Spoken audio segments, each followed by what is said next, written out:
Mumtaz TV bersama menegakkan sunnah.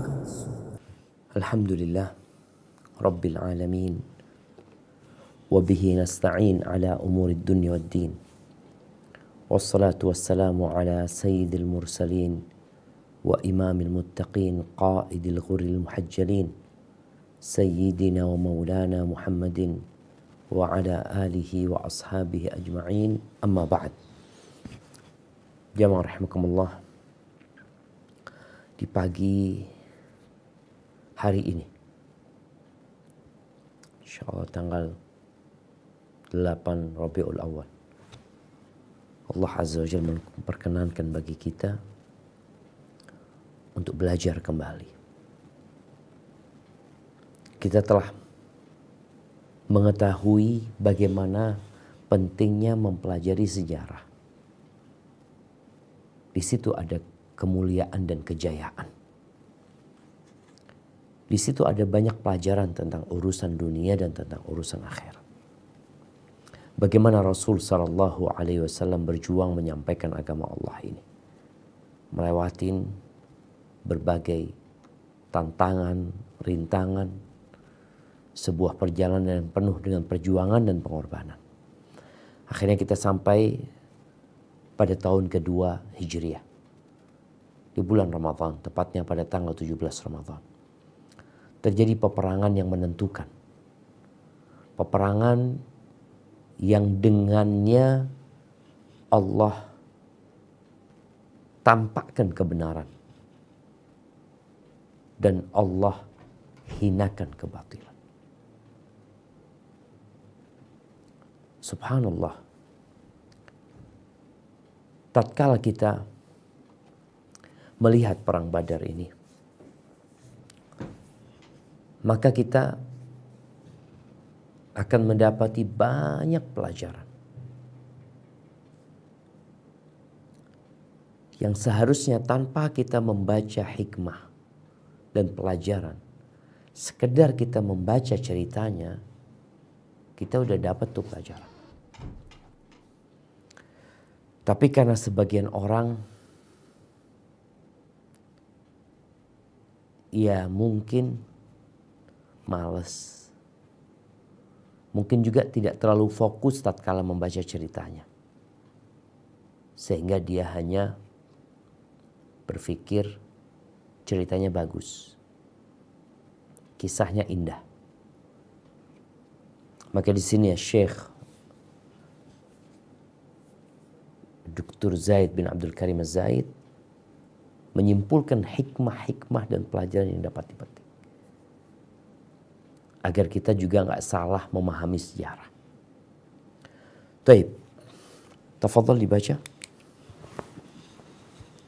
Hikmah atau pelajaran yang bisa dipetik.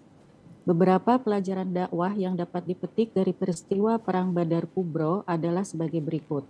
1. Balasan kejahatan adalah sepadan dengannya. Orang-orang Quraisy memusuhi dan menyiksa orang-orang mukmin, baik dari agama, harta, keluarga, dan tempat tinggalnya, hingga Rasulullah Shallallahu Alaihi Wasallam dan sahabat pun harus berpindah dari tanah air dan keluarga mereka. Oleh karena itu, mencegat unta mereka dan berusaha untuk menguasai apa yang ada pada unta-unta tersebut berupa harta, merupakan suatu hal yang dibolehkan, adil, dan bukanlah suatu tindakan kezoliman.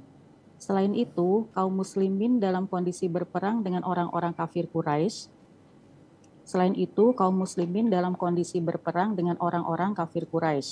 Selain itu, mengambil harta rampasan adalah sesuatu yang dibolehkan. Selain karena masih ada sebab khusus dan umum, karena tahun ini merupakan tahun terakhir orang muslim dibolehkan keluar untuk merampas unta dan harta kafir Quraisy. Barakallahu fikum. Taib. Ini ada terjemahan yang perlu diperbaiki ya. Yang pertama yang dimaksud dengan mencegat onta yaitu mencegat kafilah ya.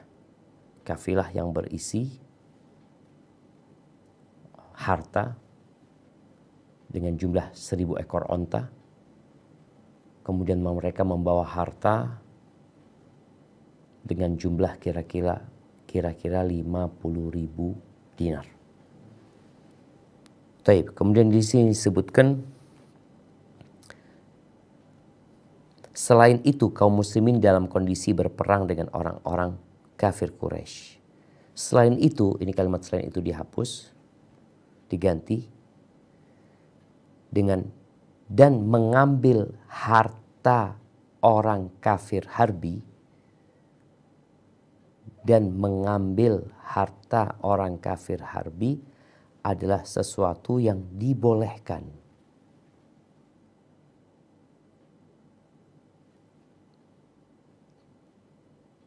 Kemudian dan di sana atau lalu selain karena mungkin lalu masih ada sebab khusus dan umum.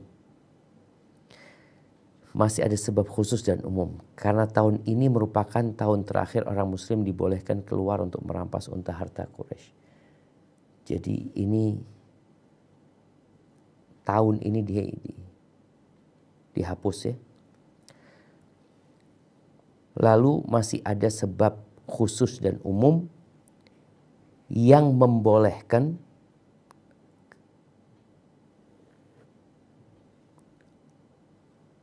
umat Islam untuk menguasai onta dan harta orang kafir Quraisy. Jadi subhanallah ya. Ini ketika, jadi bahasa Arabnya itu memang fahunaka sababun khasun wa akharu amun. Ada sebab khusus dan ada sebab umum. Akharu am ini kadangkala bisa dibaca akhiru amin, tahun terakhir. Padahal yang dimaksud oleh penulis adalah ada sebab khusus dan sebab lain yang umum yang memperbolehkan umat Islam untuk menguasai atau mengejar kafilah orang-orang Quraisy dan mengambil harta mereka. Taib ahibati fillah. Kenapa ini perlu dijelaskan? Karena terkadang ada orang yang membaca sejarah, mereka bertanya-tanya, kenapa umat Islam kok mereka mau merampas, mau mencegat kafilah dagang orang-orang Quraisy? Kan nggak boleh. Jadi orang kafir itu ada dua atau ada tiga. Ada kafir harbi, ada kafir dhimmi.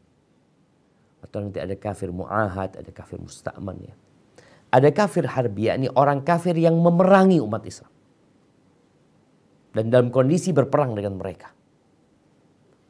Ada kafir yang hidup di negeri Islam, yang mereka mendapatkan jaminan untuk hidup di negeri itu. Yang kedua ini, nggak boleh kita mengambil hartanya, nggak boleh kita membunuh orang itu, menakut-nakutin orang itu, nggak boleh. Dia punya hak seperti haknya umat Islam yang hidup di negeri itu. Tapi kalau kafir harbi, memang dia memerangi umat Islam. Bahkan mereka ingin umat Islam ini binasa. Maka diperbolehkan kita mengambil harta mereka, halal harta mereka. Sebab khususnya, kalau sebab umumnya tadi karena mereka kafir harbi. Itu sebab umum. Pokoknya orang kafir harbi diperbolehkan kita mengambil harta mereka. Karena dalam kondisi perang. Sebab khususnya mereka adalah orang-orang yang mengusir umat Islam, yang menyiksa umat Islam, menguasai harta kaum muslimin. Itu yang mereka lakukan. Sehingga sejatinya umat Islam sedang mengambil hak mereka. Rumah mereka diambil di Mekah. Usaha mereka ditutup sama orang-orang kafir Quraisy. Kurang apa lagi kejahatan orang-orang kafir Quraisy. Sehingga umat Islam melakukan perbuatan ini diperbolehkan sama Allah Azza wa Jalla dan dalam rangka menegakkan keadilan. Jadi jangan sampai berpikir di situ ada kezaliman. Kita ketika memberikan pandangan terhadap suatu sejarah, maka kita perlu melihat kondisi yang terjadi pada saat itu. Taib. Yang kedua, Dua, bahwa kaum muslimin keluar dengan maksud merampas harta orang kafir yang dibawa unta saja, dan yang keluar untuk melaksanakan tujuan ini hanya berjumlah 70 orang dengan senjata biasa. Afwan. Nah, Akan tetapi, ini terjemahannya juga perlu diperbaikin ya. Kaum muslimin keluar dengan maksud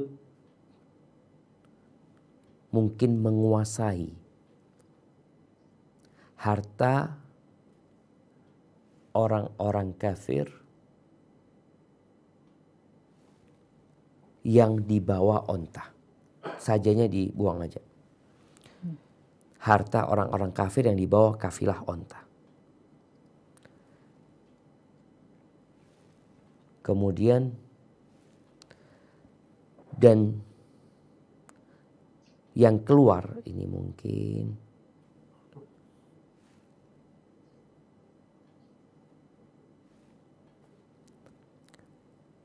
dan keluarnya mereka untuk tujuan ini, fakana khurujum li hadil ghayah. Nah, dan keluarnya mereka untuk tujuan ini sekedar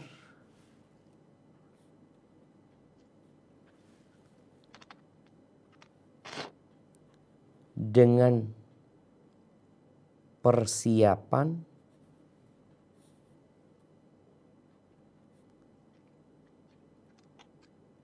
untuk menghadapi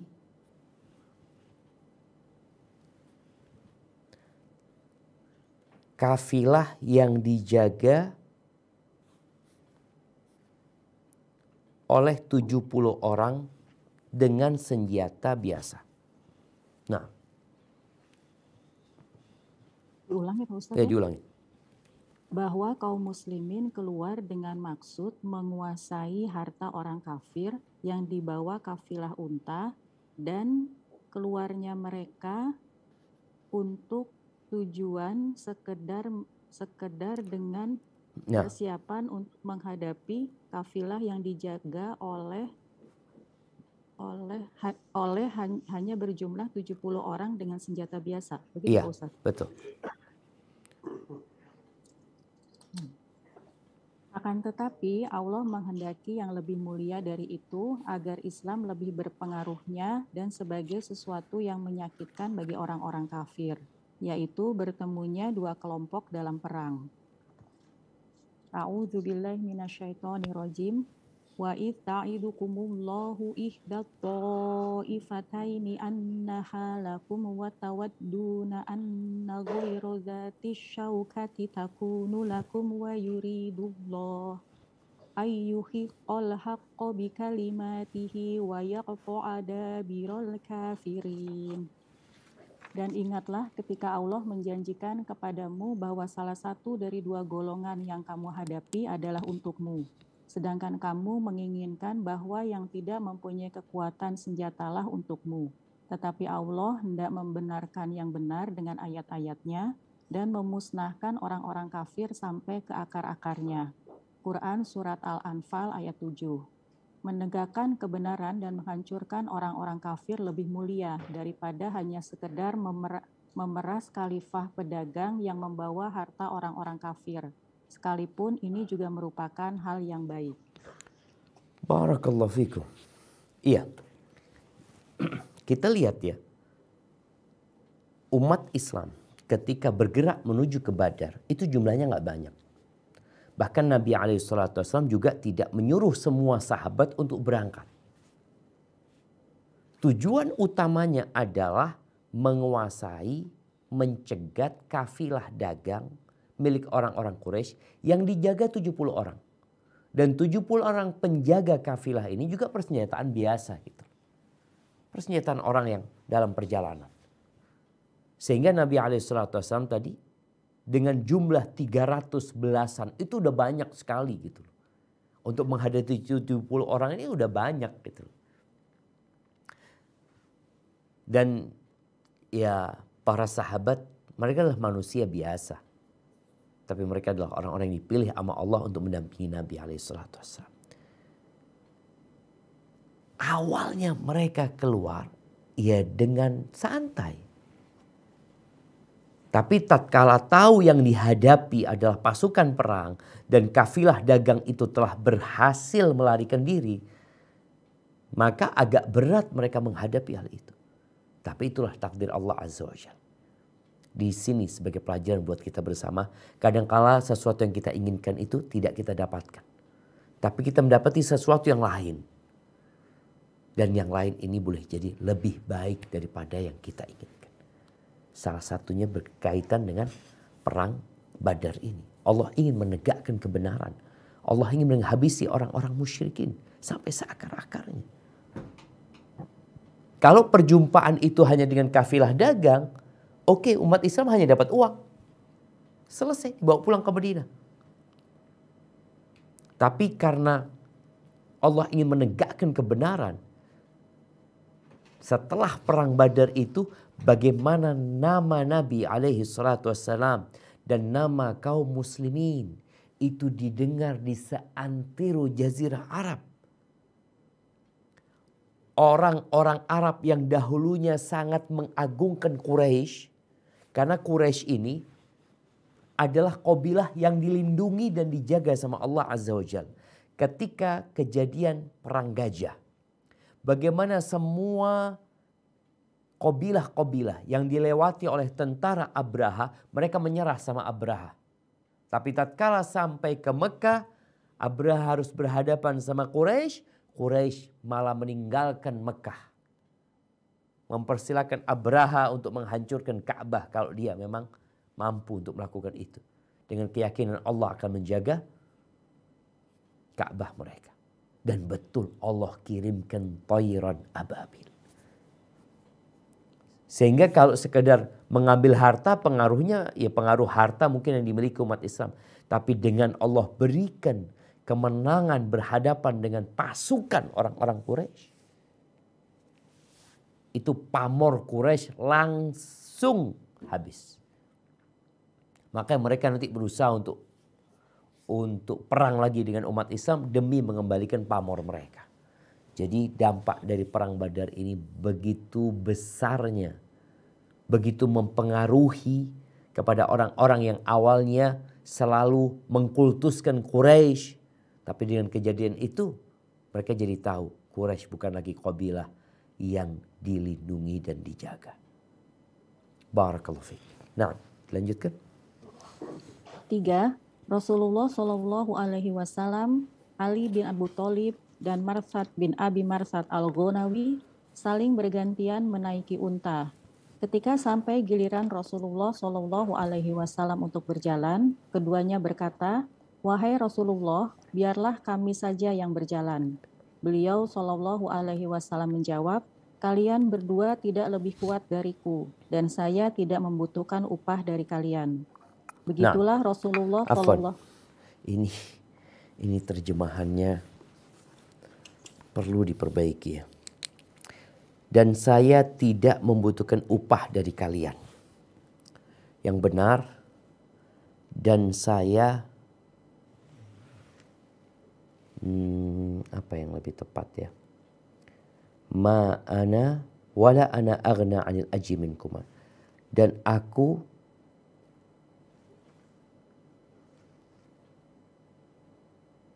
membutuhkan upah lebih dari kalian. Membutuhkan pahala, maksudnya upah ini pahala. Diganti pahala. Dan aku juga membutuhkan pahala. Dan aku juga membutuhkan pahala lebih dari kalian. Ya, bukan upah dari kalian, tapi pahala. Ya. Lanjutkan. Beliau menjawab, "Kalian berdua tidak lebih kuat dariku, dan aku juga membutuhkan pahala lebih dari kalian." Begitulah Rasulullah Shallallahu Alaihi Wasallam bersikap kepada kedua sahabatnya dengan penuh keadilan dan kasih sayang.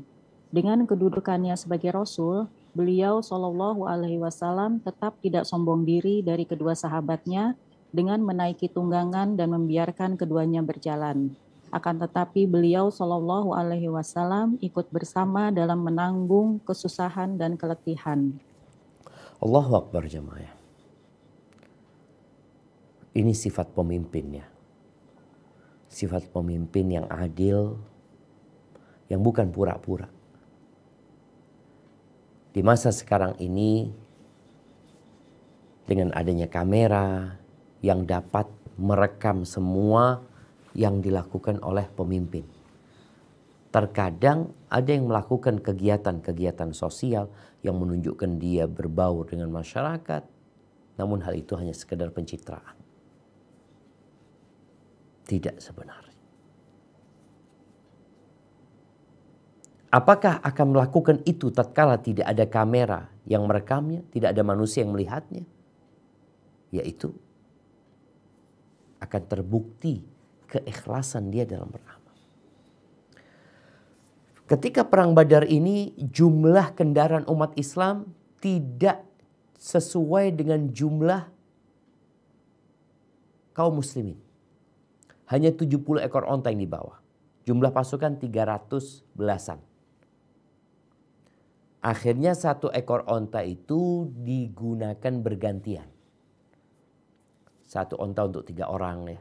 Contohnya di sini Nabi SAW bersama Ali bin Abi Thalib, kemudian Marthad bin Abi Marthad Al-Ghanawi. Awal keluar dari kota Madinah, Nabi dahulu yang naik onta. Setelah beberapa kilometer, Nabi mau turun karena udah waktunya gantian. Ketika Nabi mau turun, kedua orang ini sallallahu alaihi wasallam, mereka mengatakan kepada Nabi SAW, ya Rasulullah udah biar engkau tetap naik, bagian jalanmu kami yang jalanin. Jadi waktu Nabi seharusnya jalan, kami yang jalan. Maka Nabi SAW menjelaskan kepada mereka bahwa kalau bicara fisik, jangan berpikir kalian lebih kuat dari aku. Kalau bicara kebutuhan kepada pahala, jangan dianggap kalian aja yang butuh pahala. Aku juga butuh pahala gitu. Ini subhanallah. Dilakukan sama Rasul sallallahu alaihi wasallam untuk memberikan contoh real. Jangan pernah merasa sudah baik. Jangan merasa sudah kelebihan pahala. Jangan merasa sudah banyak amal solehnya. Kadang-kadang orang kalau di hadapan dia ada sebuah amal soleh, amal kebajikan, dia mengatakan aku mau cari yang lainnya. Nah, silahkan. Tapi ketika ada di hadapanmu amal soleh, ambil.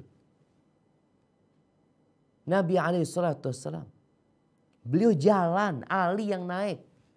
Nanti setelah Ali berjalan beberapa kilometer, Ali turun naik Marthad. Nabi jalan. Karena beliau ingin menunjukkan kita tuh perlu pahala gitu. Makanya sangat disayangkan tatkala orang sudah mencapai tingkat memiliki banyak amal soleh, dia jadi maghrur. Dia jadi tertipu dengan dirinya. Dia jadi ujub. Dan merasa sudah banyak amal soleh yang dia kerjakan. Subhanallah. Maka ambil pelajaran dari Nabi SAW. Ingat ketika Nabi sampai kota Madinah, beliau ditawarin tanah itu gratis buat Masjid Nabawi. Nabi mengatakan bithaman alaihi salatu wassalam. Bayar. Mau dikasih gratis enggak? Ini bicara pahala aja mah.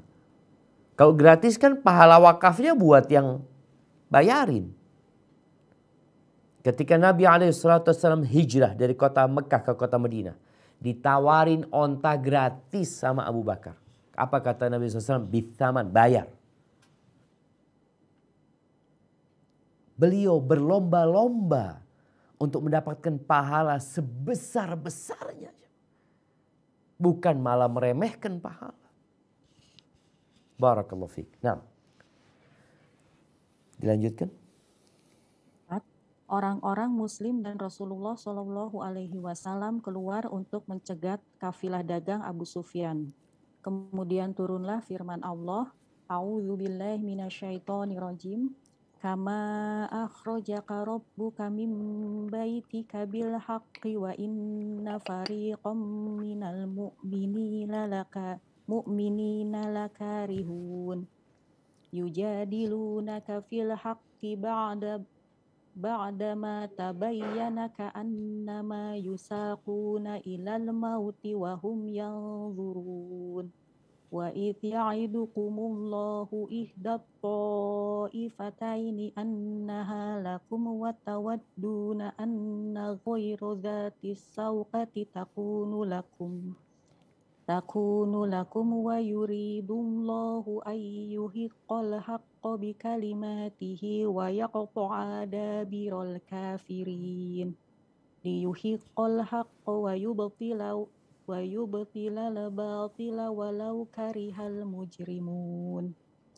Sebagaimana Tuhanmu menyuruhmu pergi dari rumahmu dengan kebenaran, meskipun sesungguhnya sebagian dari orang-orang yang beriman itu tidak menyukainya. Mereka membantahmu Muhammad tentang kebenaran setelah nyata bahwa mereka pasti menang, seakan-akan mereka dihalau kepada kematian, sedang mereka melihat sebab kematian itu. Dan ingatlah ketika Allah menjanjikan kepadamu bahwa salah satu dari dua golongan yang kamu hadapi adalah untukmu, sedang kamu menginginkan bahwa yang tidak mempunyai kekuatan senjatalah untukmu. Tetapi Allah hendak membenarkan yang benar dengan ayat-ayatnya dan memusnahkan orang-orang kafir sampai ke akar-akarnya. Agar Allah memperkuat yang hak Islam dan menghilangkan yang batil syirik, walaupun orang-orang yang berdosa musyrik itu tidak menyukainya. Quran Surat Al-Anfal ayat 5-8. Artinya, orang-orang mukmin menginginkan golongan yang tidak bersenjata dan tanpa perang, yaitu barang tunggangan, tetapi Allah mengumpulkan dua golongan muslimin dan golongan yang memiliki senjata perang. Dan Allah lebih mengetahui akibat dari setiap urusan. Maka orang mukmin harus berserah dan rela dengan kehendak Allah. Karena di sini Allah ingin menampakkan kekuatan orang-orang muslim kepada orang-orang kafir, malah mengalahkan mereka, memproklamasikan agamanya dan meninggikan namanya.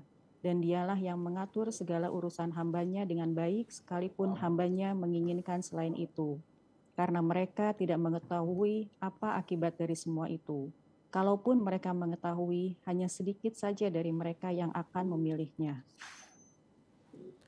Nah, ya, ada terjemahan yang perlu diperbaiki. Kalaupun mereka mengetahui,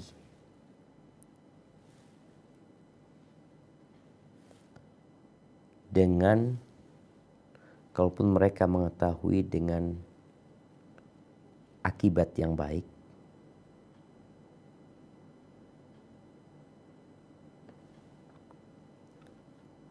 pasti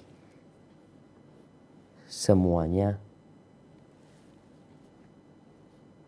akan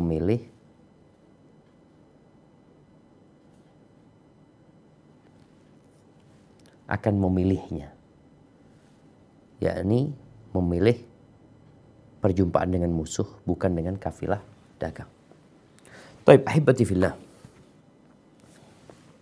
Ya, ini Allah Azza wa Jalla menggambarkan bagaimana kondisi umat Islam ketika mereka tahu kafilah dagang itu berhasil lolos. Padahal mereka kepinginnya berjumpa dengan kafilah dagang. Allah ceritakan hal itu. Tatkala kafilah dagang itu lolos dan mereka dengan jumlah 300 yang awalnya bertujuan menghadapi 70 penjaga kafilah dagang itu sekarang harus berjumpa dengan 1000 pasukan Quraisy dengan persenjataan lengkap. Di situ ada 600 yang pakai baju perang, ada 100 yang berkuda. Mereka benar-benar siap berperang gitu. Sedangkan umat Islam enggak gitu. Ingat, yang terjadi itu bukan yang kita inginkan. Bukan yang kita rencanakan. Tapi yang Allah rencanakan dan Allah inginkan. Itulah yang terjadi. Dan ternyata hikmahnya lebih baik berjumpa dengan pasukan daripada dapat kafilah dagang tadi. Makanya di akhir cerita ini disebutkan, kalaupun mereka mengetahui, bukan kalaupun ya, mungkin kalau mereka mengetahui akibat yang baik dari berjumpa dengan pasukan itu, pasti semuanya milih berjumpa dengan pasukan. Semuanya akan memilih berjumpa dengan pasukan. Kalau tahu. Tapi kan yang jadi masalah, kita ini diperintahkan untuk berserah diri kepada Allah Azza wa Jalla dengan pilihan Allah.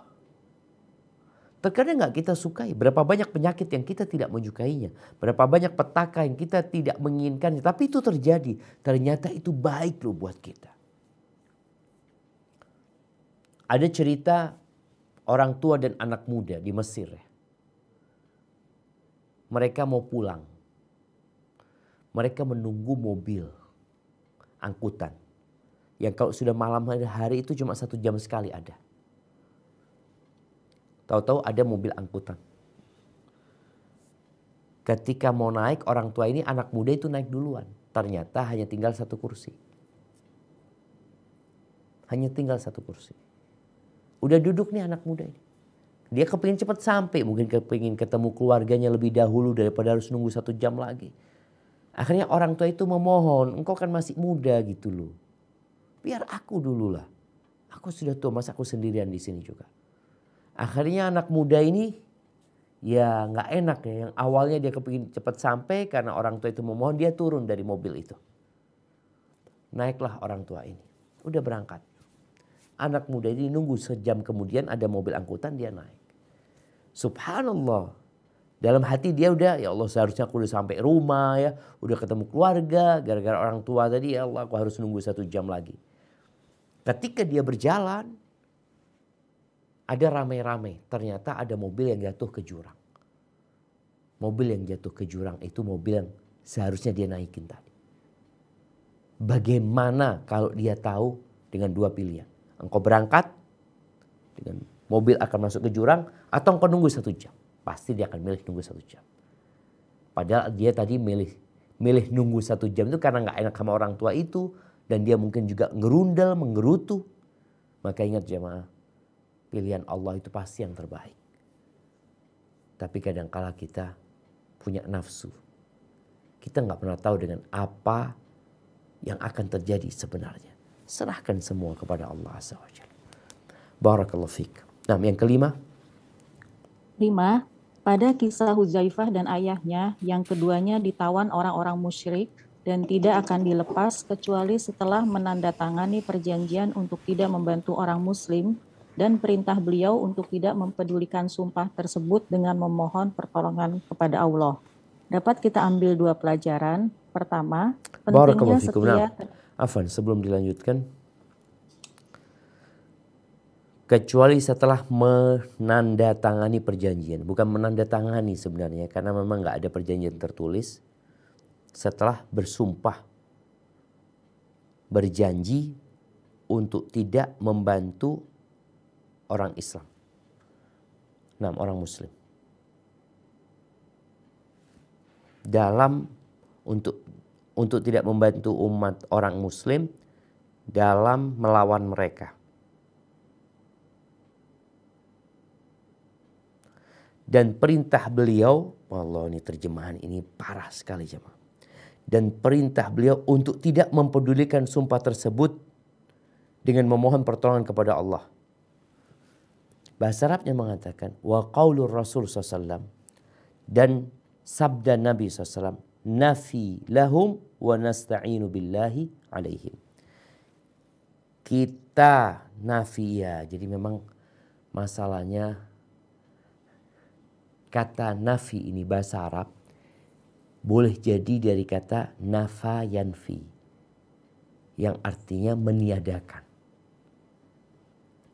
Tapi di kalimat Nabi SAW itu adalah dari asal kata wafa yafi yang artinya memenuhi janji, memenuhi, menunaikan. Jadi Nabi SAW mengatakan nafi lahum, kita tepati janji dengan mereka, dan kita meminta pertolongan kepada Allah dalam menghadapi mereka. Ya, ini kalau terjemahannya seperti ini kan seakan-akan Nabi tidak mempedulikan janji. Padahal Nabi benar-benar menekankan kita penuhi perjanjian dengan mereka. Engkau tadi udah bersumpah, engkau tidak akan membantu kita, ya udah kita penuhin perjanjian tersebut. Dan kita memohon pertolongan kepada Allah dalam menghadapi mereka. Artinya nggak perlu kalian berdua, sudah. Kalian silahkan pergi. Nah, Ustadz boleh diulangi ya? ya, Jadi tafadhal. pada kisah Huzaifah dan ayahnya yang keduanya ditawan orang-orang musyrik dan tidak akan dilepas kecuali setelah mereka bersumpah berjanji untuk tidak membantu orang muslim dalam melawan mereka. Dan perintah beliau untuk tidak mempedulikan sumpah tersebut dengan memohon pertolongan kepada Allah. Begitu Pak Ustaz? Ini yang diganti. Yang diganti itu dan perintah beliau diganti dengan dan sabda beliau, kita penuhi sumpah tersebut dan kita meminta pertolongan kepada Allah dalam menghadapi mereka.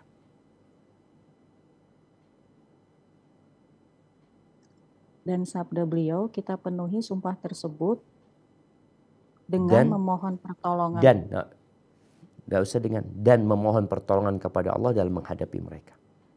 Dan memohon pertolongan kepada Allah dalam menghadapi mereka. Iya. Baca lagi coba.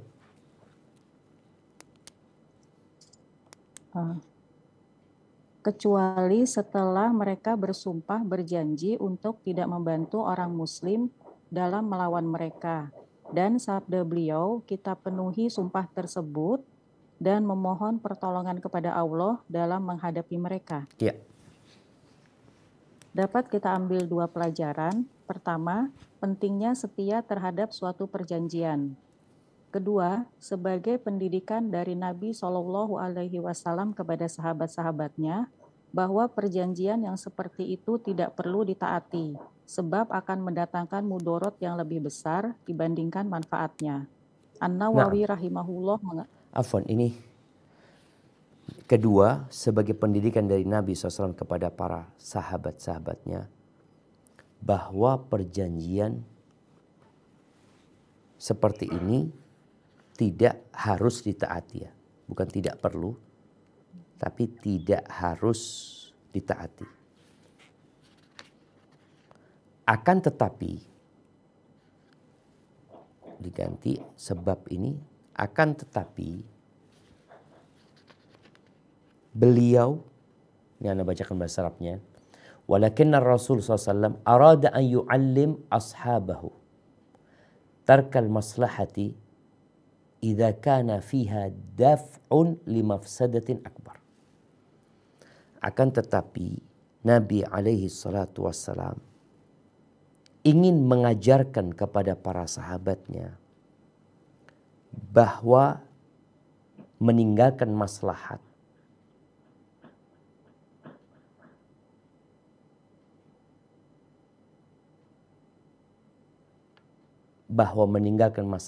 itu demi menolak mudarat yang lebih besar. Nah, ingin mengajarkan kepada para sahabatnya bahwa meninggalkan maslahat apabila di dalamnya ada penolakan mudarat yang lebih besar. Nah, diulangi Pak Ustadz ya. Siap. Sebagai pendidikannya tetap Pak Ustadz. Iya, tetap. Sebagai pendidikan dari Nabi SAW kepada sahabat-sahabatnya bahwa perjanjian yang seperti ini tidak harus ditaati. Akan tetapi beliau SAW ingin mengajarkan bahwa meninggalkan maslahat demi menolak mudorot yang lebih besar. Nah, ingin mengajarkan kepada para sahabatnya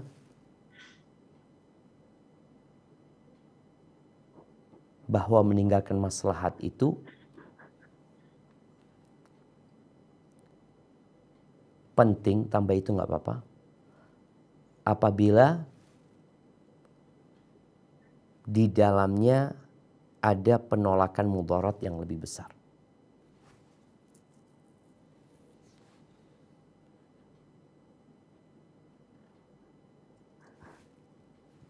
Nah,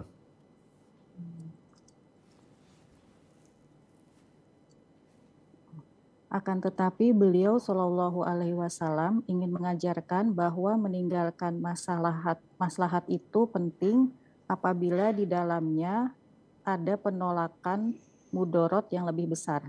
siap. Nah, Berarti mendatangkan mudorot ini dicoret ya Pak Ustadz iya, ya? Langsung ke An-Nawawi ya? siap. Nah, kepada Nawawi. An-Nawawi rahimahullah mengatakan, artinya Rasulullah Shallallahu Alaihi Wasallam menyuruh keduanya untuk menepati perjanjian. Tetapi perjanjian untuk tidak ikut berjihad membantu orang-orang Muslim tidak perlu ditaati. Nabi Shallallahu Alaihi Wasallam ingin agar sahabatnya tidak ada yang mengingkari perjanjian, sekalipun itu tidak wajib bagi mereka, karena tidak disebutkan takwil dari hadis tersebut. Barakallahu fikum. Taib, ini juga perlu diperbaikin ya. Artinya Rasulullah SAW menyuruh keduanya untuk menempati perjanjian. Wa hadza laysa lil ijab. Ini bukan hal yang wajib sebenarnya. Akan tetapi wa hadza laysa lil ijab fa innahu la yajibul wafa, disebutkan di sini perjanjian untuk tidak ikut berjihad membantu orang-orang Muslim tidak perlu ditaati, sebenarnya seperti itu. Walakin di sini tambah akan tetapi, Nabi sebelum kata Nabi ini tambahin akan tetapi, Nabi SAW ingin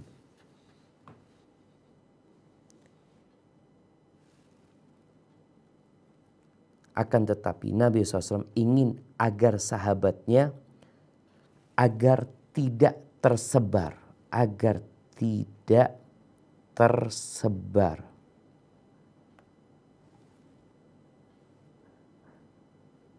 bahwa sahabatnya mengingkari janji.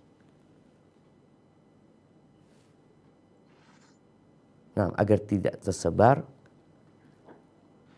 dari para sahabatnya bahwa mereka mengingkari janji. Wa in kana la yalzamuhum dzalik. Sekalipun itu tidak wajib bagi mereka untuk memenuhinya sebenarnya, memenuhi janji itu.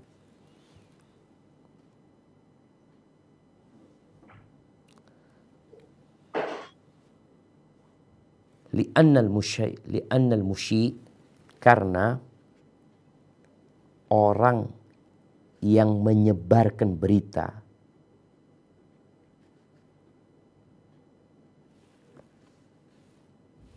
la yadhkur ta'wilan, tidak menyebutkan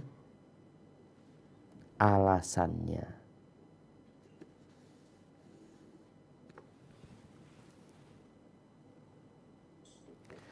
Nah, ini jamaah, ya pentingnya kita merujuk kepada kitab bahasa Arabnya ya. Karena memang kadangkala kita pun ketika menerjemahkan kadangkala salah. Apalagi kalau kita tidak melihat kepada teks Arabnya. Tapi di sini yang pertama kita lihat Nabi SAW memerintahkan kepada Hudzaifah dan ayahnya. Jadi ayah Hudzaifah dan Hudzaifah ditangkap. Mereka dari Mekah kalau nggak salah. Atau dari satu tempat. Maka orang-orang Quraisy mengatakan, kalian akan kita lepas. Dengan catatan, kalian tidak membantu Muhammad SAW dalam memerangi kita. Akhirnya mereka sumpah, mereka bikin perjanjian. Dilepaslah sama orang Quraisy. Tapi di sini, ketika mereka dilepas, mereka datang ke Nabi SAW. Nabi di Badar. Mereka mengatakan kepada Nabi SAW, ya Rasulullah, kita nih ditawan sama orang-orang musyrikin. Dan mereka bikin perjanjian sama kita, sumpah agar kita tidak menolongmu. Apa sikap kita? Imam Nawawi menyebutkan bahwa sebenarnya tidak menepati janji mereka itu nggak apa-apa. Karena ini berkaitan dengan jihad fi sabilillah. Mereka harus lebih taat kepada Allah dan Rasulnya daripada perjanjian yang dibuat. Akan tetapi Nabi SAW mengatakan kita penuhi perjanjian dengan mereka. Padahal jumlah para sahabat sedikit ya. Mereka perlu jumlah yang lebih banyak. Tapi Nabi SAW menekankan dan kita minta pertolongan sama Allah dalam menghadapi mereka. Udah kalian gak usah ikut perang. Subhanallah jemaah. Al-Imam Nawawi menjelaskan, sejatinya kan Nabi gak wajib sebenarnya menepati perjanjian yang berisi kedoliman tadi. Perjanjian yang curang sebenarnya. Tapi Nabi SAW tetap beliau memenuhi perjanjian itu demi menjaga nama para sahabat. Demi menjaga agama Islam ini. Jangan sampai tersebar di antara mereka bahwasanya sahabat Nabi ini ingkar janji. Bagaimana kalau tadi pasukan orang-orang Quraisy ketika menghadapi umat Islam lalu kelihatan loh ini ada Hudzaifah. Oh ini ada bapaknya Hudzaifah. Oh ternyata mereka adalah orang-orang yang berkhianat dengan janji mereka. Tidak memenuhi perjanjian mereka. Kalau ini disebarkan, maka akan berdampak buruk kepada para sahabat Nabi dan kepada agama Islam nantinya. Maka Nabi SAW memilih untuk menempati perjanjian dengan mereka. Agar jangan sampai tersebar informasi sumbang. Dan ini juga buat kita bersama jemaah. Jangan sampai seorang di antara kita melakukan perbuatan yang akhirnya agama Islam dituduh gak benar. Gara-gara perbuatannya fulan. Engkau membuat orang jadi takut sama Islam gara-gara perbuatanmu. Iki loh orang Islam kayak gini. Mau dikatakan seperti itu. Maka Nabi SAW menjaga jemaah. Menjaga apa? Menjaga sesuatu yang lebih besar. Beliau lebih mementingkan menolak mudorot nanti daripada maslahat dari dua orang yang ikut perang. Karena mudorotnya akan lebih besar. Dan itu akan berdampak kepada takutnya orang-orang mungkin terhadap umat Islam atau tidak tertariknya mereka dengan agama Islam ini. Barakallahu fikum. Nah. Keenam, ketika Rasulullah SAW mengetahui berita tentang sekelompok dagang Abu Sufyan, maka beliau SAW pun melakukan musyawarah dengan para sahabatnya untuk melawan musuh. Dan dari musyawarah ini kita ambil beberapa pelajaran berikut. Barakallahu fikum. Sebelum dilanjutkan, ini juga ada yang perlu diperbaiki. Ketika Rasulullah SAW mengetahui berita tentang pasukan perang, bi khabarin nafir, tentang berita tentang pasukan perang,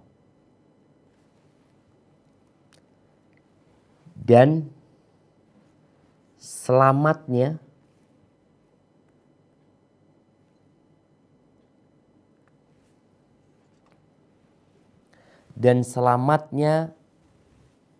kafilah dagang Abu Sufyan.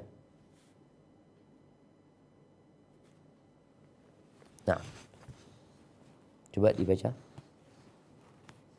Ketika Rasulullah SAW mengetahui berita tentang pasukan perang dan selamatnya kafilah dagang Abu Sufyan, maka beliau pun melakukan musyawarah dengan para sahabatnya untuk melawan musuh. Dan dari musyawarah ini kita ambil beberapa pelajaran berikut. Pertama, perintah agar bermusyawarah dalam berbagai hal untuk mendapatkan suatu keputusan, lalu mempertimbangkannya untuk diterapkan. Kedua, musyawarahnya. Yang pertama ini dulu. Nah, bukan perintah ya. Perintah ini bahasa Arabnya lebih kepada masyru'iyah. Artinya disyariatkannya musyawarah. Dalam berbagai hal yang tidak ada nas dari Allah tidak adanya nas, tidak adanya keputusan dari Allah Azza wa Jalla. Kemudian ditambahin lagi,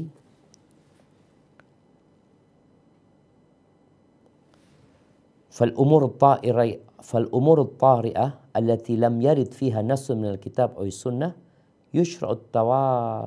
يشرع التشاور فيها للوصول إلى رأي يختاره الإمام.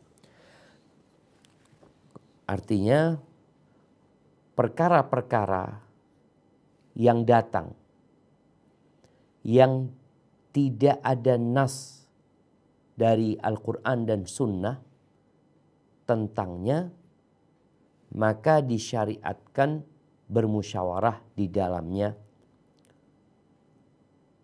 untuk mencapai pendapat yang dipilih oleh pemimpin.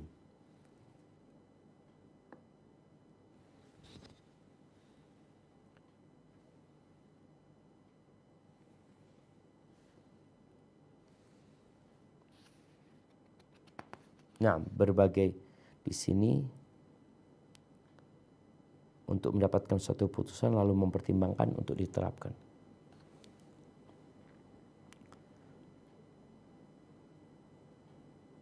Yarahu wal asah, yang dia pandang bahwa itu yang terbaik setelah dilakukan musyawarah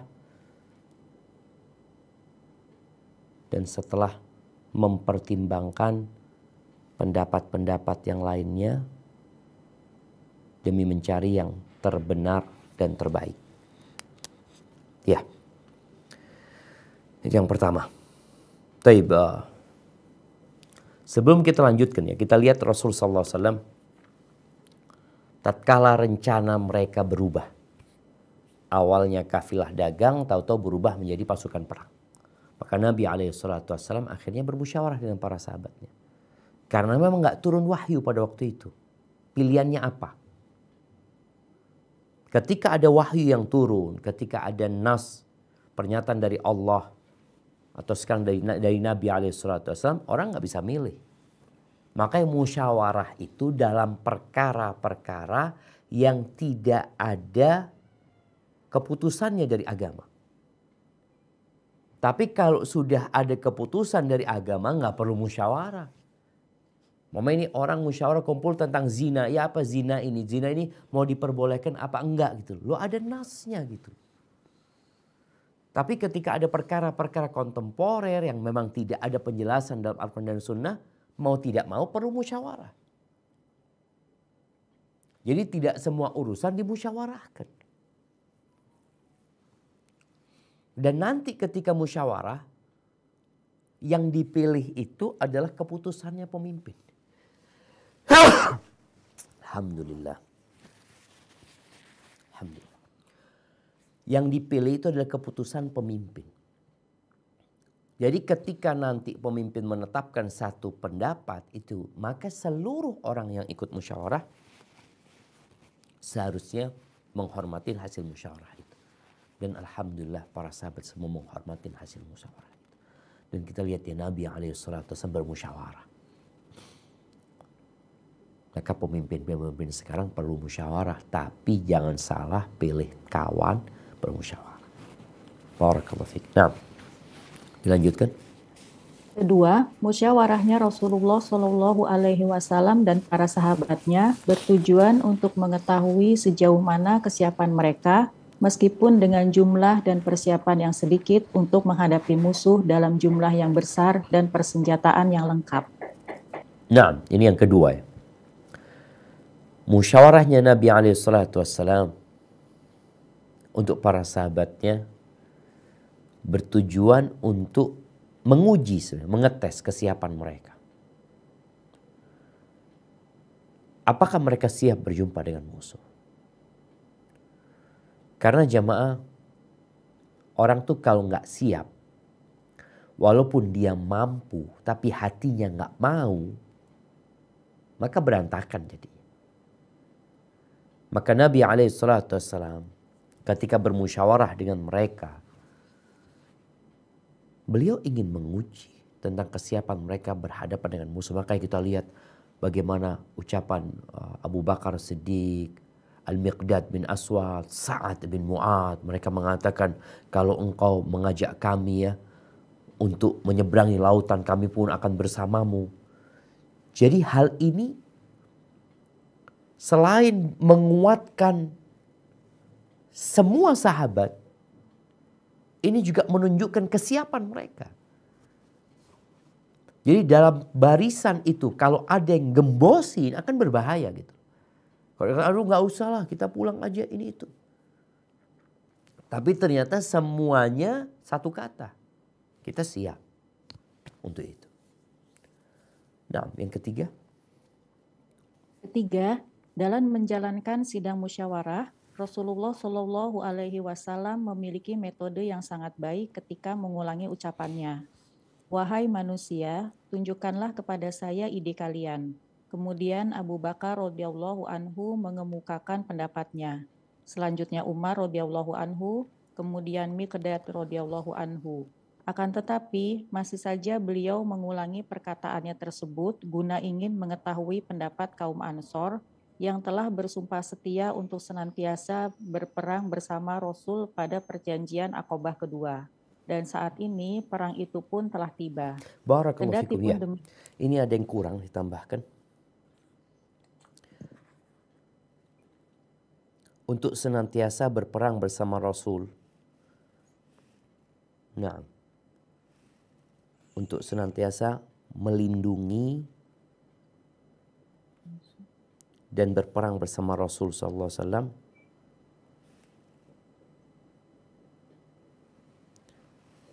selama di kota Madinah.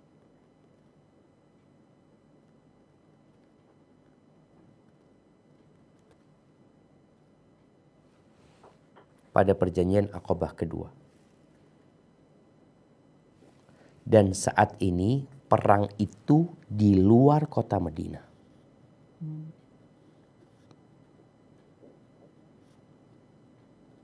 Nah,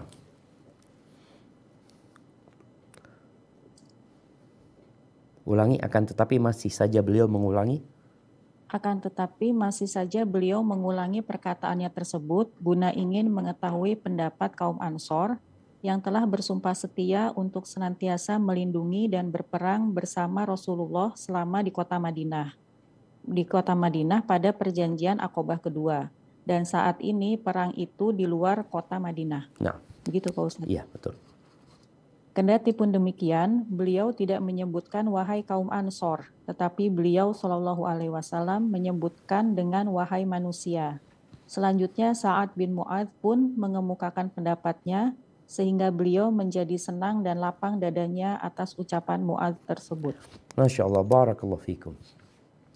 Ya jamaah, Nabi alaihissalatu wassalam, Masya Allah, menjadikan semua sahabatnya itu satu kesatuan. Beliau tidak membedakan mereka. Maka beliau mengatakan, asyiru alayya ayuhan nas. Wahai umat manusia, tunjukkan pendapat kalian. Tadi Abu Bakar, Umar, Al-Miqdad, semua ini orang-orang muhajirin. Padahal jumlah orang muhajirin yang ikut itu nggak banyak pada waktu itu. Lebih banyak orang-orang Ansar.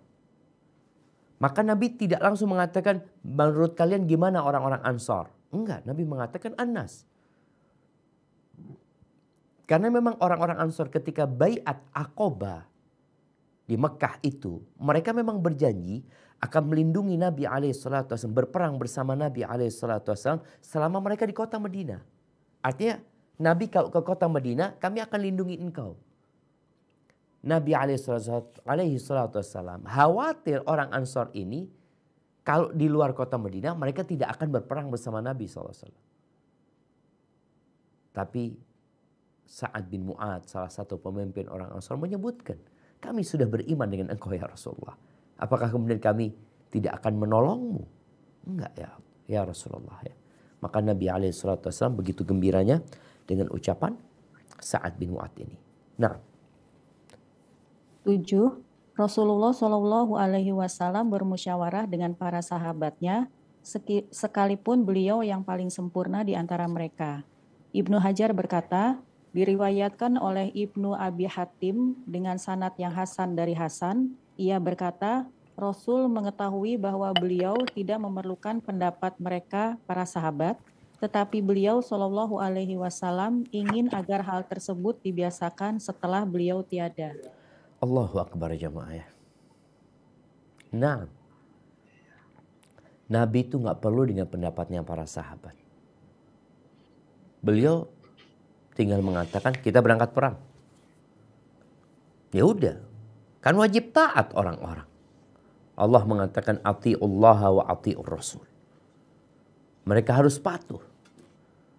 Tapi Nabi SAW ingin ini dijadikan tradisi, dijadikan budaya, dijadikan sunnah, kebiasaan yang terus diikutin oleh orang-orang setelah Nabi SAW untuk bermusyawarah. Sehingga mereka lihat Nabi aja musyawarah, apalagi engkau siapa? Engkau nggak dapat wahyu. Maka subhanallah Nabi SAW ingin ini dijadikan sunnah ya oleh orang-orang yang sesudahnya. Dan ternyata benar bagaimana Abu Bakar bermusyawarah, bagaimana Umar bermusyawarah, bagaimana Uthman bermusyawarah, bagaimana Ali bin Abi Thalib bermusyawarah. Karena mereka mencontoh Nabi SAW. Dan Allah mengatakan Jalla Jalaluh, laqad kana lakum fi Rasulillah uswatun hasanah. Ada uswah yang baik di diri Nabi SAW. Ada contoh yang seharusnya diikuti. Barakallahu fiik. Nah. 8. Rasulullah Shallallahu Alaihi Wasallam dan Abu Bakar radhiyallahu anhu menuju ke suatu tempat di dekat Badar sampai keduanya berhenti dan bertanya kepada seseorang yang sudah tua. Tetapi orang tersebut enggan menjawab, kecuali jika keduanya memberitahukan identitasnya. Rasul pun berjanji akan memberitahukannya. Lalu orang tua memberitahukan apa yang diketahuinya tentang kelompok Quraisy dan pasukan beliau. Ketika orang tersebut menanyakan identitas keduanya, lalu Rasulullah Shallallahu Alaihi Wasallam menjawab, kami dari ma' atau air. Jawaban ini tidak mengindikasikan pada suatu tertentu. Selain itu, maksud dari jawaban beliau Shallallahu Alaihi Wasallam tersebut adalah memang benar adanya, bahwa segala yang hidup adalah tercipta dari air. Beliau Shallallahu Alaihi Wasallam telah menjawab dengan jawaban benar. Dan itu adalah cara bagi seorang muslim untuk menghindari kebohongan pada posisi terdesak. Barakallahu fiikum. Nah, ini apa istilahnya sekarang ya? Jawaban yang multitafsir atau jawaban yang diplomasi ya, yang iyalah apa bahasanya gitu. Jadi kata-kata yang memiliki banyak arti. Sehingga orang itu menerjemahkan sesuai yang dia inginkan. Makanya orang Arab itu ketika Nabi SAW mengatakan minma, memang banyak air. Di Arab itu banyak tempat-tempat yang dinisbatkan kepada air ya. Kalau kita lihat di Jakarta atau sekitarnya, itu ada daerah yang namanya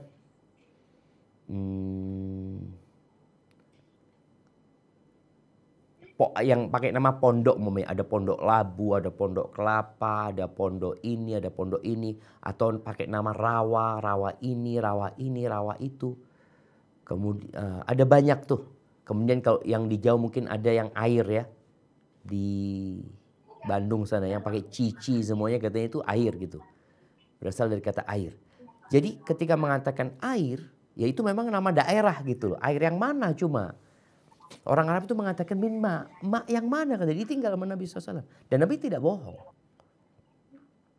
Jadi tatkala kita perlu dengan sesuatu, kita tidak mau menceritakan hal itu secara detail karena berbahaya atau ada tujuan lain. Ya udah dengan bahasa-bahasa yang umum, bahasa-bahasa yang multitafsir, sehingga kita tidak terjebak dalam kebohongan. Barakallahu fiik. Baik, kita lanjutkan apa kita masuk ke sesi tanya jawab? Sesi tanya jawab boleh Pak Ustadz? Baik, barakallahu fiik. Nah, pertanyaan pertama. Assalamualaikum warahmatullahi wabarakatuh. Waalaikumsalam. Semoga Ustadz dan tim selalu diberikan kesehatan dan kemudahan dalam dakwah. Ustadz izin bertanya, Ana mempunyai 3 anak, tetapi anak Ana yang nomor 3 baru saja meninggal di usia yang 1 tahun. Sedangkan anak yang 1 dan nomor 2 Ana liburkan sekolah karena Ana tidak ingin pulang ke rumah karena selalu teringat kenangan anak Ana yang sudah meninggal.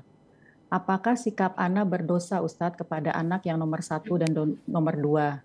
Dan apakah Ana bersalah jika belum 1 bulan anak Ana meninggal tetapi Ana mempunyai rencana program hamil kembali? Jazakumullahu khairan.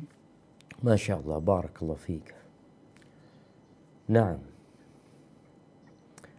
buat yang bertanya dan buat kaum muslimat ya, khususnya para ibu, ketahuilah inna lillahi ma'akhad wa lahu ma'ata wa kullu syai'in indahu ila ajalin musamma. Yang diambil itu milik Allah. Kita kan kadang-kala berat karena merasa milik kita. Yang diambil itu milik Allah.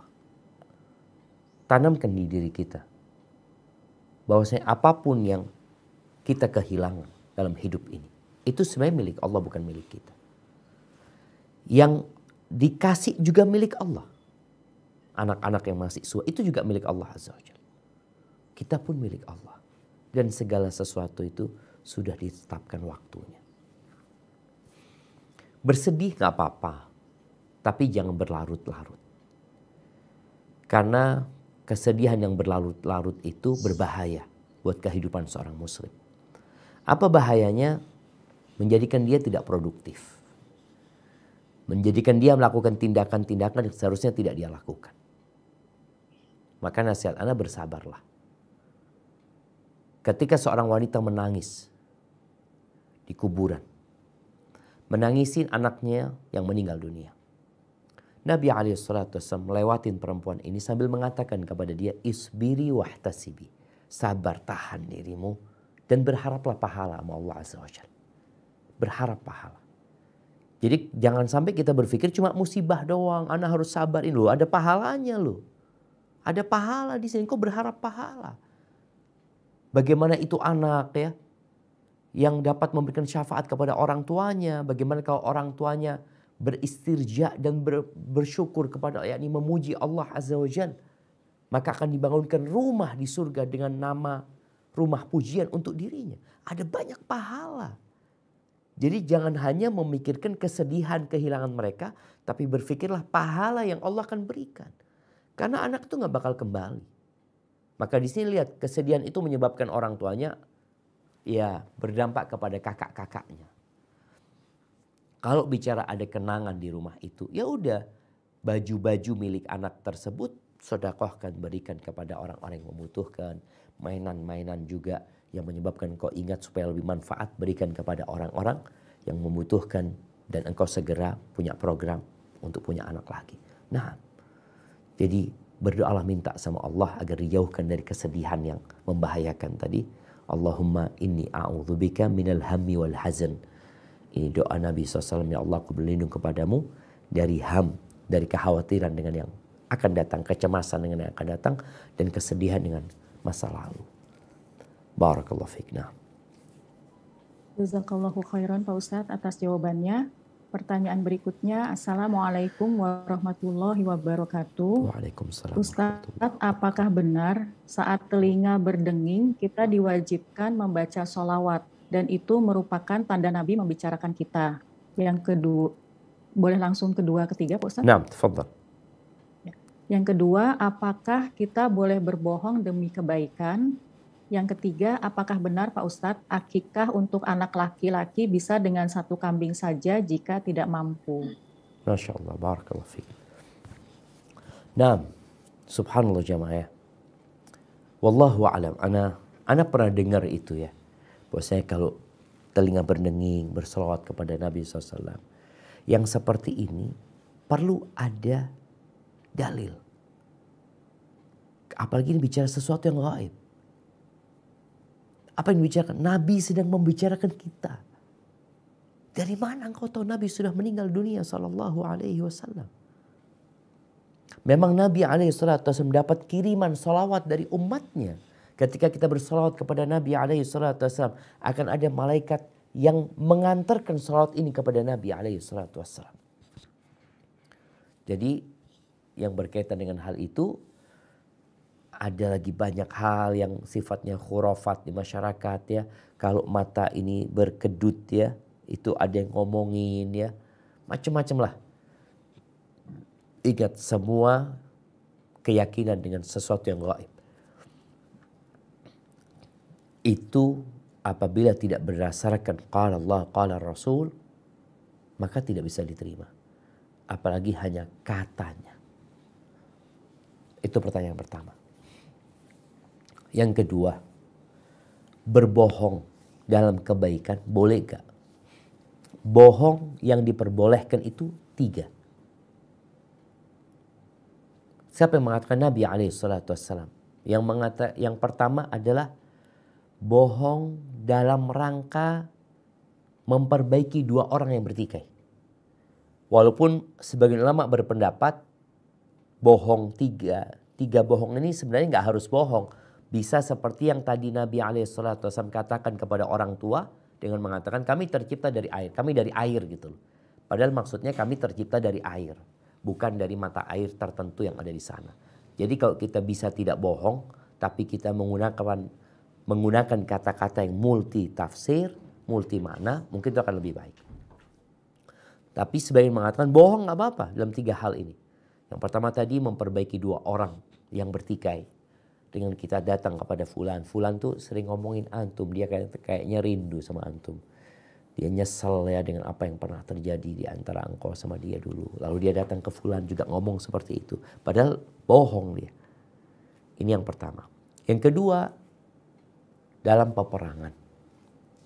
Jadi ketika seorang dalam peperangan tuh ditangkap umpamanya sama musuh sebagai dia mata-mata umpamanya kaum muslimin yang sedang ingin melihat kondisi musuh, tahu-tahu ditangkap. Lalu ditanya berapa jumlah kaum muslimin. Apakah dia harus jujur? Di mana tempat mereka? Di mana persenjataan mereka? Enggak. Boleh bohong di sini. Yang ketiga, hadis rajul ma'a zaujati. Ya, rayuan istri sama suaminya, suami sama istri ya. Ngomong-ngomong urusan cinta ini itu. Maka bohong gak apa-apa dalam kondisi itu. Maka tadi kalau bicara bohong dalam kebaikan perlu diuraikan. Karena banyak orang yang bohong bikin hadis palsu lalu ngomong untuk kebaikan. Enggak. Barang siapa yang berbohong atas nama Nabi SAW, hendaklah dia bawa tempat duduk dia ke neraka. Walaupun dia berkatakan niatnya saya baik supaya orang itu rajin ke masjid, supaya orang itu rajin baca Quran. Tapi kau bohong bikin hadis palsu. Ini kau atas nama Nabi SAW. Atas nama orang pun tetap tidak diperbolehkan. Hadza wallahu a'lam bissawab. Nah. Ustaz, yang terakhir yang akikah satu kali. Barakallahu fiik. Yang ketiga tadi yang berkaitan dengan akikah. Iya, akikah itu dianjurkan anak laki-laki 2, anak perempuan 1. Tapi kalau 1 ekor kambing ya, atau domba. Tapi kalau dia nggak punya, dia punya hanya memiliki 1 ekor domba, nggak apa-apa. Tafadhal. Dan kalau dia nggak punya lagi, nggak akikah, nggak apa-apa. Jadi intinya sesuai dengan kemampuan. Dan bicara hukum akikah ini, pendapat yang lebih kuat adalah sunnah muakkadah, sunnah yang ditekankan. Jadi bagi orang yang mampu, hendaklah dia berakikah. Kalau mampunya cuma 1 ekor kambing, nggak apa-apa dia akikah untuk anak laki-laki. Hadza wallahu a'lam bissawab. Maaf Pak Ustadz, jazakallahu khairan atas jawabannya. Pertanyaan berikutnya, Assalamualaikum warahmatullahi wabarakatuh. Waalaikumsalam warahmatullahi wabarakatuh. Mohon doanya Pak Ustadz untuk Ibu Ana yang sudah meninggal. Ustadz, Ana ditinggalkan harta berupa emas dan uang oleh rahimahullah Ibu Ana, sedangkan Ibu Ana tidak berwasiat apa-apa tentang harta tersebut, meskipun tidak terlalu banyak. Bagaimana Ana sebagai anak yang sekaligus sebagai kakak yang pertama dari 2 bersaudara, dan adik Ana tidak normal dalam fisik dan tidak tahu apa-apa soal harta tersebut. Pertanyaannya, apakah berdosa jika Ana menggunakan harta tersebut untuk keperluan Ana dan adik Ana? Dan apakah emas yang Ana simpan ini juga mengeluarkan zakatnya? Mohon pencerahannya Pak Ustadz, jazakallahu khairan. Masya Allah, barakallahu fiik. Nah, ahibati fillah. Harta peninggalan orang tua jatuhnya adalah warisan. Jadi dicari siapa saja ahli warisnya. Kalau ternyata orang tua kita masih punya orang tua, berarti dapat bagian warisan.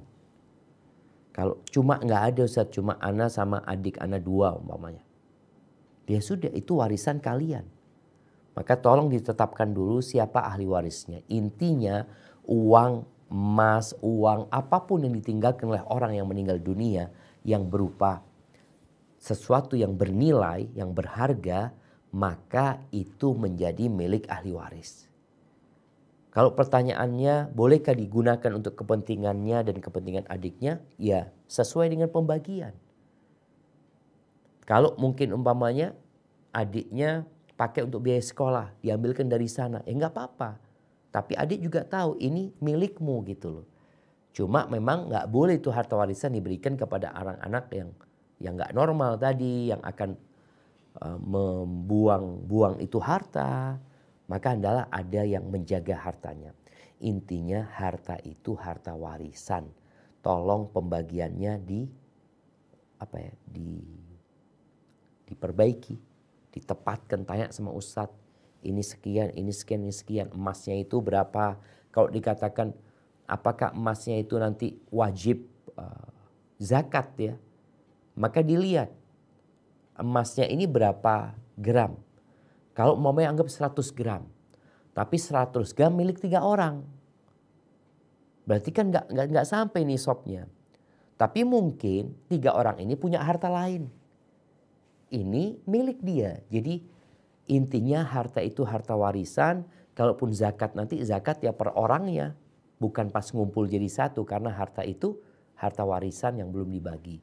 Jadi kalau memang nanti dikatakan oh enggak ini nggak sampai nisabnya udah berarti nggak wajib zakat. Tapi kalau sampai nisabnya maka mereka wajib mengeluarkan zakat.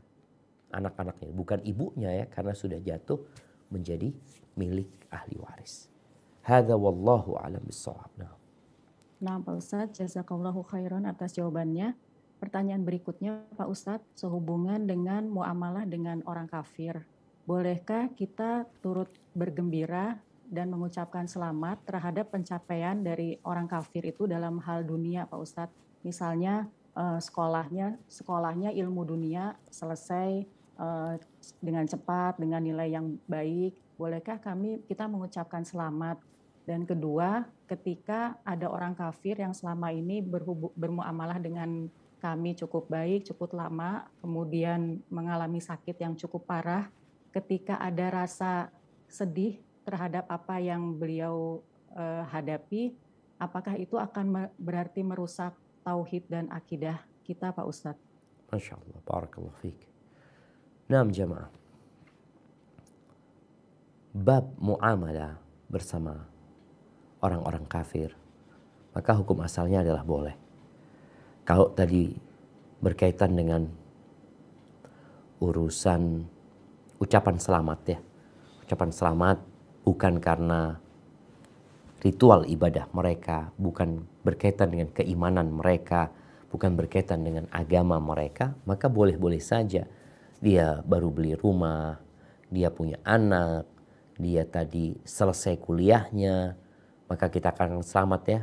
Dan doakan dia, mudah-mudahan engkau dibimbing dan diberi petunjuk. Maksud kita sama Allah Azza wa Jalla.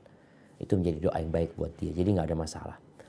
Adapun kalau bicara sedih dengan kawan kita, teman kita yang non muslim karena dia terkena musibah, terkena penyakit. Jadi dalam urusan dunia ini sebenarnya nggak ada masalah. Tapi kalau sudah bicara kesedihan karena agama, ini bermasalah. Artinya seharusnya kita lebih sedih sama dia bukan karena musibah dia. Kita sedih kalau dia mati dalam kondisi kafir. Kesian dianya. Kita sedih kalau dia sampai umpamanya ya tersesat dalam kehidupan ini. Itu yang seharusnya kita lebih sedih ya. Karena kita tahu sebagian sahabat Nabi orang tuanya kafir gitu loh. Ada keluarga yang kafir. Kalau bicara cinta, cinta itu cinta tabi'i ya. Cinta anak sama bapaknya biasa seperti itu. Nabi Ibrahim alaihissalam bagaimana dia sayang sama bapaknya. Dengan dia berdakwah kepada bapaknya. Diajak bapaknya kepada Allah Azza wa Jalla. Bagaimana Nabi alaihissalam kepingin pamannya itu masuk Islam. Jadi insya Allah kesedihan yang tidak berhubungan dengan urusan, tadi urusan dia sakit ini itu, ya kesian kita sama sakit yang menimpa dia. Tapi kita perlu lebih kesian lagi, sedih lagi kalau dia mati dalam kondisi kafir. Hadza wallahu a'lam bissawab. Nah, Pak Ustadz, jazakallahu khairan atas jawabannya. Pertanyaan berikutnya, Assalamualaikum warahmatullahi wabarakatuh. Waalaikumsalam warahmatullahi wabarakatuh. Bagaimana agar suami kembali menyayangi seutuhnya kepada istri dan anak-anaknya, serta mengikhlaskan hati yang terluka bagi istrinya? Jazakallahu khairan. Tunggu sebentar, gimana? Bagaimana agar suami dapat kembali menyayangi seutuhnya istri dan anak-anaknya, serta mengikhlaskan hati yang terluka bagi istrinya? Ini saya juga kurang paham, Ustadz, yang terluka istrinya atau suaminya. Iya. Taib, ala kulli hal. Ahibati fillah. Kullu bani Adam khata'. Semua anak Adam itu melakukan kesalahan. Jadi kalau seorang suami melakukan kesalahan sehingga membuat rumah tangganya berantakan, membuat hampa rumah tangganya, hilang rasa cinta dan kasih sayang, atau sebaliknya, istri melakukan kesalahan yang membuat itu terjadi di rumahnya. Apa yang harus dilakukan? Yang pertama adalah engkau memperbaiki hubunganmu sama Allah Azza wa Jalla. Perbaiki hubungan kita sama Allah. Allah akan perbaiki hubungan kita sama manusia. Benerin tobatmu, perbanyak istighfar, dan tunjukkan kepada Allah kalau engkau berubah. Yang suami nanti atau pasangan hidup kita itu akan melihat perubahan di diri pasangannya yang pernah menyakiti dia. Tahu-tahu dia berubah, dia semakin baik ya. Kalau tadi dikatakan mungkin suami yang sakit hati sama istrinya, kemudian ketika dia memberikan pelayanan kepada sang suami mungkin dingin-dingin aja, teruslah engkau berbuat kebaikan karena Allah Azza wa Jalla. Dan teruslah engkau memohon ampun sama Allah Azza wa Jalla. Ingat jemaah, hati manusia di tangan Allah Azza wa Jalla. Musuh yang gak suka sama kita, kalau kita terus berbuat baik sama dia, Allah bisa rubah hati dia. Sampai Allah mengatakan idfa' billati hi ahsan. Balaslah keburukan itu dengan yang lebih baik, bukan dengan keburukan pula. Balaslah dengan kebaikan. Fa idzal ladzi bainaka wa bainahu adawatun. Boleh jadi permusuhan yang terjadi antara engkau sama dia itu berubah menjadi waliyun hamim, menjadi kawan yang hangat, kawan yang dekat. Itu Allah ala kulli syai'in qadir. Maka nasihat ana, perbaiki hubunganmu sama Allah Azza wa Jal, terus berbuat baik kepada pasangan hidupmu, laksanakan tugasmu, dan terakhir serahkan semuanya kepada Allah. Hadza wallahu a'lam bissawab. Nah, Pak Ustadz, jazakallahu khairan atas jawabannya.